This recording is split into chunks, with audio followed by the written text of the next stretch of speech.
Bienvenue dans Décryptage sur Africa 24. C'est Joe Pimenta et le vice-président pour l'Afrique de la Société financière internationale, un organisme de la Banque mondiale dédié au financement et à l'accompagnement du secteur privé. À marge des assemblées du printemps de la Banque mondiale et du FMI, M. Pimenta revient sur les défis qui interpellent l'Afrique dans un contexte mondial encore marqué par les effets néfastes consécutifs à d'importantes crises qui se succèdent depuis 2020. Il souligne également le rôle que joue la SFI pour la performance des économies, dont celle de l'Afrique. Monsieur Pimenta, bienvenue sur Africa 24. Les assemblées du printemps de la Banque mondiale et du FMI ont été axées cette année sur une nouvelle orientation des interventions en Afrique. Quelles en sont les grandes lignes? Comme vous le savez, le monde traverse une période particulièrement agitée, avec un nombre de changements, un nombre d'incertitudes qui sont de plus en plus réelles. Il est donc très important que les institutions de Bretton Woods, que ce soit le groupe de la Banque mondiale, le Fonds monétaire, s'adaptent, s'ajustent. Et c'est dans cet effort-là qu'effectivement, il y a un certain nombre de discussions qui ont lieu autour de notre feuille de route pour nos institutions. Alors, les grandes directions sont vraiment de revoir, de calibrer, de revoir notre vision et notre mission, ainsi que notre modèle opérationnel et notre capacité et modèle financier. Du côté de la SFI, la Société financière internationale que je représente, qui est l'institution du groupe de la Banque mondiale qui s'occupe du secteur privé, du développement du secteur privé, ce qui est important dans cette feuille de route, c'est vraiment de rehausser le rôle du secteur privé dans l'agenda du développement. C'est un thème qui est unanimement reconnu au jour d'aujourd'hui.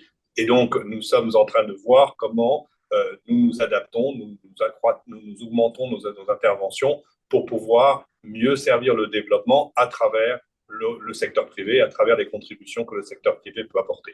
Et pour cela, nous nous focalisons beaucoup sur les thèmes de la mobilisation, c'est-à-dire arriver à attirer plus de financement vers les pays en voie de développement et également voir le développement et soutenir le développement du secteur privé qui joue un rôle de plus important dans l'agenda du développement. Dans ce repositionnement de votre intervention en Afrique, quelle est la place que vous accordez aux systèmes de santé qui ont besoin d'être renforcés? La pandémie nous a montré de façon bien évidente, si c'était nécessaire, je crois que c'était quand même assez évident, que les systèmes de santé en Afrique ont besoin d'être renforcés. Et ont besoin d'être renforcés sur plusieurs dimensions. La première, c'est au niveau, on l'a vu au niveau de l'approvisionnement des vaccins, où le continent importait 99% des vaccins qui sont administrés sur le continent. Donc, il y avait vraiment un besoin de réfléchir à comment est-ce que l'on peut augmenter la production des vaccins et aussi accroître la capacité des systèmes de santé en Afrique. Donc, nous avons très rapidement, dès mars 2020, quand la pandémie a vraiment atteint le monde, nous avons très vite augmenté nos interventions au niveau global et tout particulièrement en Afrique. Nous avons déployé plus d'un milliard, 1,6 milliard globalement sur le secteur de la santé, en Afrique sur le secteur de la santé. Donc, vraiment des montants importants pour aider sur différents aspects, l'accès aux vaccins. Donc, nous avons financé les premières entreprises qui sont en train de produire des vaccins, y compris des vaccins Covid-19 pour le continent. Nous avons financé une entreprise appelée Aspen en Afrique du Sud. Nous travaillons avec l'Institut Pasteur de Dakar. Nous travaillons avec d'autres organismes dans d'autres pays, au Rwanda, dans d'autres pays de la région, pour pouvoir justement accroître l'accès aux vaccins et pas qu'aux vaccins Covid-19, à l'ensemble des vaccins qui sont nécessaires. Mais nous avons également travaillé de façon plus traditionnelle sur le financement des hôpitaux, des cliniques, de manière à ce qu'elles puissent se développer plus, avoir une plus grande capacité d'accueil et pouvoir servir les patients de façon plus rapide, plus efficace et à des coûts plus abordables. Nous avons également travaillé sur tout ce qui est l'équipement médical. C'est une partie importante et pour laquelle il y a également un assez fort déficit. Donc, nous avons, par exemple, mis en place une facilité de 300 millions de dollars qui est dédiée exclusivement à aider les petites entreprises et les moyennes entreprises du secteur médical à acquérir des équipements médicaux pour pouvoir servir, que ce soit des appareils de radiologie, des appareils de diagnostic, des équipements génériques de médecine, Donc, tous ces équipements-là, nous avons mis en place cette facilité qui permet d'accroître l'accès. Donc, vraiment une intervention accrue qui n'est pas simplement focalisée sur le court terme, c'est-à-dire la réponse à la pandémie, mais qui est vraiment aussi focalisée sur le moyen long terme pour que l'on puisse créer une résilience au niveau santé à travers le continent. À la crise sanitaire qui a mis l'économie mondiale aux arrêts s'est ajouté le conflit russo-ukrainien. Le secteur privé africain est l'un des plus touchés par cette succession de crises. Quels enseignements tirez-vous de ces crises? La situation actuelle demande vraiment ce que tous les acteurs de développement aient des approches beaucoup plus innovantes, beaucoup plus déterminées, de manière à avoir beaucoup plus d'impact et aider le continent africain à renforcer sa résilience. Je crois que le mot-clé pour moi est vraiment la résilience. Quand on voit le monde dans lequel on vit, il y a beaucoup d'incertitudes, il y a beaucoup de défis. Et dans un contexte comme celui-là, il est important que chaque économie s'adapte, s'ajuste et se prépare de manière à être plus solide, plus capable, plus à même de résister, de tenir le coup quand il y a une crise, que ce soit une crise économique, sanitaire, d'accès alimentaire ou autre, quelles que soient les différentes dimensions que nous regardions. Alors pour cela, qu'est-ce que nous avons fait du côté de la SFI? Nous nous sommes beaucoup focalisés sur développer des produits plus innovants et ajouter à notre panoplie habituelle de produits un certain nombre de nouvelles approches qui, je crois, ont un impact très fort au niveau du continent. Une de ces approches, c'est ce que nous appelons mettre en place des plateformes, c'est-à-dire non plus financer des projets un par un, mais avoir une plateforme qui permet à plusieurs pays, à plusieurs entreprises d'accéder à notre financement de façon plus rapide. Par exemple, nous l'avons fait au niveau du capital risque.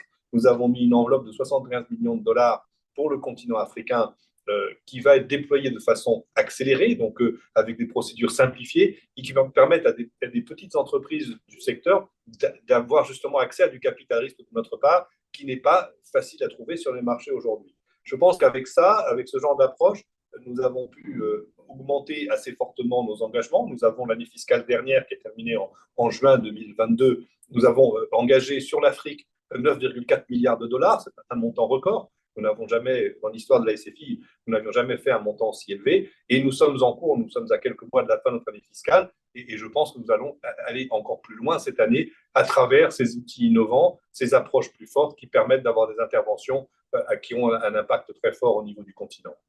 L'Afrique est en pleine consolidation de son vaste marché dans le cadre de la ZLECAf. Comment la SFI s'investit-elle pour aider les pays africains à accroître le volume de leurs échanges et tirer ainsi tous les bénéfices inhérents à cette plateforme? La ZLECAf est une initiative extrêmement importante qui a le potentiel de fortement modifier le tissu économique du continent africain. Comme on le sait, ça créera un marché unique d'une taille énorme, avec une très large population, une couverture économique très importante, et je pense va adresser un des défis principaux du développement de l'Afrique aujourd'hui, qui est que souvent les marchés sont très fragmentés, avec des marchés de différentes tailles, dont un certain nombre qui sont assez petits. Alors, avec un effet d'échelle, quand vous avez plusieurs pays qui travaillent ensemble, vous arrivez à créer des marchés qui sont plus grands. Donc, ça veut dire des opportunités d'investissement plus importantes, des réductions de coûts de production, une industrialisation du continent, des meilleurs échanges au niveau des services et des biens. Donc, vraiment, il y a la liste, j'allais dire, d'avantages d'une initiative comme celle-ci est très longue. Alors, là où nous en sommes, c'est que d'un côté, il y a une décision politique de création de la ZLECAf.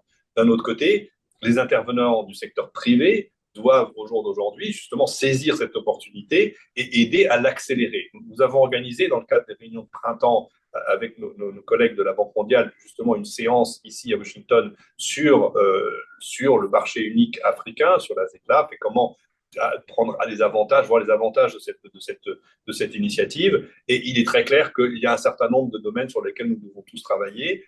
Au niveau de l'infrastructure, donc aider le continent à se connecter pour avoir l'infrastructure routière, l'infrastructure de transport qui permettent aux biens et aux marchandises de circuler de façon plus facile entre les différents pays. Il y a évidemment les questions des barrières informelles, parce que même s'il y a des routes, même s'il y a des voies de chemin de fer, nous savons tous qu'il y a un certain nombre de défis quand quelqu'un veut traverser avec des marchandises une frontière ou passer ou prendre une longue route africaine. Donc il y a des aspects de barrières informelles sur lesquels les gouvernements doivent se pencher et travailler. Il y a le problème très important du financement du commerce, parce que c'est bien de vouloir transporter des biens et des services, mais si vous ne pouvez pas financer ces produits, ça réduit énormément l'impact. Et c'est un des axes d'intervention sur lequel la SFI a beaucoup travaillé. Nous venons de lancer une initiative qu'on appelle ATRI en anglais, c'est donc une initiative de financement du commerce intra-africain en Afrique. Donc, et l'idée, justement, c'est non seulement d'aider les entreprises africaines d'avoir accès aux instruments de commerce, de financement du commerce au niveau intracontinental, extracontinental entre l'Afrique et d'autres continents, mais également intracontinental. Donc, quand vous voulez avoir des produits qui vont de l'Afrique de l'Est vers l'Afrique de l'Ouest ou dans l'autre sens, du Sud au Nord, de différents pays, nous aidons à connecter les banques africaines qui, justement, peuvent financer ce produit. C'est une initiative d'1 milliard de dollars et nous voyons, nous l'avons lancée il y a moins d'un an et la demande est très forte parce qu'il y a effectivement une composante importante.